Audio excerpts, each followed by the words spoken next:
Adani Hindenburg मामले में supreme court ने अपनी प्राथमिक रिपोर्ट में कहा है कि अडानी मामले में कोई फर्जीवाड़ा नहीं दिखाई पड़ रहा है। अडानी हिडनबर्ग मामले में गठित एक्सपर्ट कमेटी ने सुप्रीम कोर्ट को अपनी रिपोर्ट सौंपी है। 173 पन्नों की इस रिपोर्ट में बताया गया है कि सेबी की तरफ से अब तक की गई जांच में अडानी ग्रुप की कोई कमी नहीं पाई गई है। इसके विपरीत ये देखा गया है कि हिडनबर्ग रिपोर्ट से पहले कुछ संस्थाओं ने शॉर्ट पोजीशन ली और अडानी के शेयर गिरने से मुनाफा कमाया। कमेटी ने बताया है कि हिडनबर्ग रिपोर्ट से शेयर बाजार पर विशेष असर नहीं पड़ा। शुरू में अडानी के शेयर पर असर पड़ा, पर बाद में सुधार आ गया। अडानी ग्रुप ने निवेशकों का भरोसा जीतने के लिए तुरंत कई कदम उठाए, जिनका असर पड़ा। कमेटी ने यह भी बताया है कि सेबी की तरफ से की जा रही जांच अभी जारी है। उसने और समय मांगा है। अभी तक की जांच में सेबी को अडानी ग्रुप के खिलाफ केस बनता नजर नहीं आ रहा है। पिछले कई दिनों से चर्चा में चल रही वाराणसी की ज्ञानव्यापी मस्जिद में कथित शिवलिंग की कार्बन डेटिंग और साइंटिफिक सर्वे को रोक दिया गया है। वाराणसी की ज्ञानव्यापी मस्जिद में मिले कथित शिवलिंग के साइंटिफिक सर्वे और कार्बन डेटिंग के आदेश पर सुप्रीम कोर्ट ने रोक लगा दी है। इलाहाबाद हाई कोर्ट के फैसले पर रोक लगाते हुए कोर्ट ने कहा, इस मामले में संभलकर चलने की जरूरत है। हाई कोर्ट के आदेश की बारीकी से जांच करनी होगी। हाई कोर्ट के फैसले के खिलाफ मुस्लिम पक्ष ने सुप्रीम कोर्ट में याचिका लगाई थी।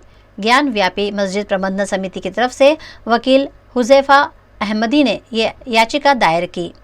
Chief justice DY Chandrachud, justice PS Narasimha और JB पारदीवाला की पीठ ने इसकी सुनवाई की। हिंदू पक्ष सुप्रीम कोर्ट में पहले ही कैविएट दाखिल कर चुका है।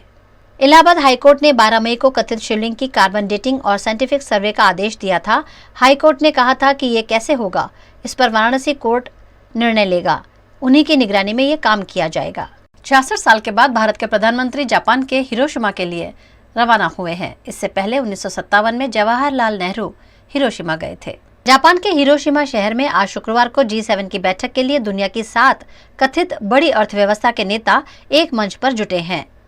गेस्ट के तौर पर इस बैठक में शामिल होने के लिए प्रधानमंत्री नरेंद्र मोदी भी रवाना हो चुके हैं। वहीं जापान पहुंचने के बाद G7 के सभी नेताओं ने सेकेंड वर्ल्ड वॉर में हिरोशिमा पर हुए परमाणु हमले में मारे गए लोगों को श्रद्धांजलि दी। 21 मई तक चलने वाली इस बैठक में क्लाइमेट चेंज और अर्थव्यवस्था के साथ साथ चीन और रूस पर चर्चा की जाएगी। अमेरिका यूक्रेन जंग के चलते रूस पर 300 पाबंदियां लगाने की योजना बना रहा है। वहीं बैठक शुरू होने से पहले ही ब्रिटेन के प्रधानमंत्री ऋषि सुनक ने रूस के हीरो पर बैन लगाने की घोषणा कर दी है।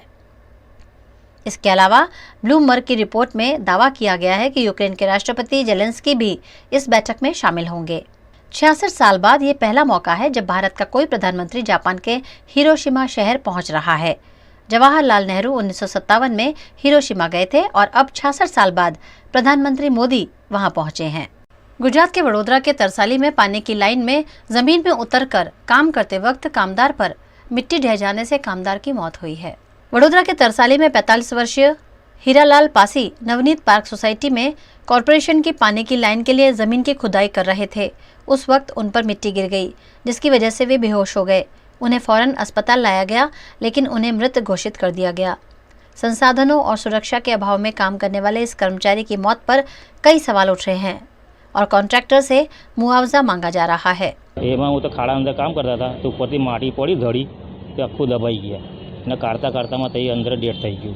હવે જે થયું, હવે જે અમારા એમને 2 છોકરા છે, 2 છોકરી છે, નાના નાના છે, શાદી કરવા જેવા છે। હવે જે હવે એમનું કરવાનું છે બધું, બીજા કમાવાવાળા છે નહીં માણસ। मैं કોર્પોરેશનના VMCમાં લીકેજનું મેન્ટેનન્સનો કોન્ટ્રાક્ટ મારા કને છે, વોર્ડ નંબર 16નો। બરાબર, આ બનાવ કાલે તરસાલી તલાવની પાસે એક સોસાયટી આવી છે, ત્યાં લીકેજની કામગીરી કરતા હતા। અચાનક माटी बेखर पड़ी तो मानस दबाई गयो, एक्सपायर था। घटना की जानकारी पाकर वाघोड़िया के पूर्व विधायक मधु श्रीवास्तव भी मौके पर पहुंचे और उन्होंने कामदारों को न्याय दिलाने की बात कही। एक दुर्घटना बनी है कुदरती अने एमना परिवार पर आफत आई है। मने जान मळी एटले हूँ आव्यो छुं। जे ते कॉन्ट्राक्टर भी मारा बाजुमां रहे छे अने मरनारो भी अमारो यूपीनो छे। એટલે બેઉનું સમતોલ કરીને બેઉ સમજાવીને એને વહેલી તકે કોમ્પ્રોમાઇઝ કરીને એમના પરિવારને કંઈક સારું રકમ મળે અને જેમનું જીવન ચાલે એ પ્રયત્ન કરવાનો। गुजरात के वडोदरा में दूध, पनीर, मसालों के बाद फूड सेफ्टी ऑफिसर्स ने वनस्पति घी बेचने वाले विक्रेता के वहां छापेमारी कर सैंपल लिए हैं। राजकोट, सूरत के बाद अब वडोदरा महानगर पालिका कॉर्पोरेशन का फूड सेफ्टी विभाग भी हरकत में आ गया है। लगातार मिलावटी वस्तुओं की जांच की जा रही है। फूड सेफ्टी विभाग की अलग अलग टीम द्वारा वडोदरा में वनस्पति घी की बिक्री करने वाले व्यापारियों के यहाँ छापेमारी की गई, जिससे व्यापारियों में हड़कंप मच गया है।